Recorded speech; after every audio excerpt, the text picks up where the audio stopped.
Hi, today's video is about ankle mobility. Now, I had somebody ask a question about arthritis in the ankle with regard to a previous surgery.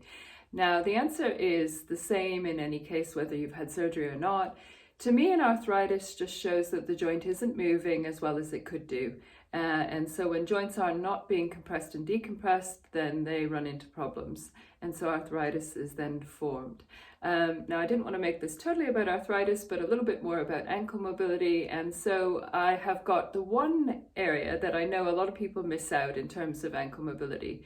Lots of people know the one or two versions that I'm going to show you first, but the third one makes a big difference in terms of how your arch drops and lifts, and just gives you a little bit better support to your ankle.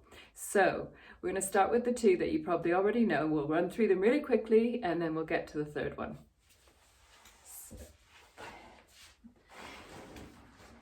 Now, just coming down to the mat, if we just take the leg and I circle around at my ankle, most people generally, when I ask them what sort of ankle mobility they do, they talk about rotating one way and then the other, which is okay. It's a really good sort of general waking up for the ankle joint, getting things moving. But you want to make sure that you're doing this really mindfully. So we want to go slower and bigger if you can. And so you're really stretching into everything, because a lot of us move and we don't really think about how we're doing it. The second one is just to pull the toes back and point them away. And you can do this with the leg bent or straight. But the one that I wanted to talk to you a little bit more about has to do a little bit more with the side-to-side movement in the ankle joint. And so we're going to turn the sole of the foot inward and turn the sole of the foot outward. And so those get at all of the muscles that run along the inside of the lower leg. So these ones are going to come down and support your arch, and the other ones counterbalance it. So they're both equally important. So we want to just establish that side-to-side movement without moving the leg. Now, there's lots of ways we can do this in weight bearing and standing up, and arguably it might be a little bit better. But I think that if you can't do this in this position, you'll struggle to find it in standing. So we'll try and establish it here first. Now, one of the ways you can help with this is just to pop either like a band like I'm using or some sort of strap. And if you take the leg out, and we just use the hands just like a set of reins.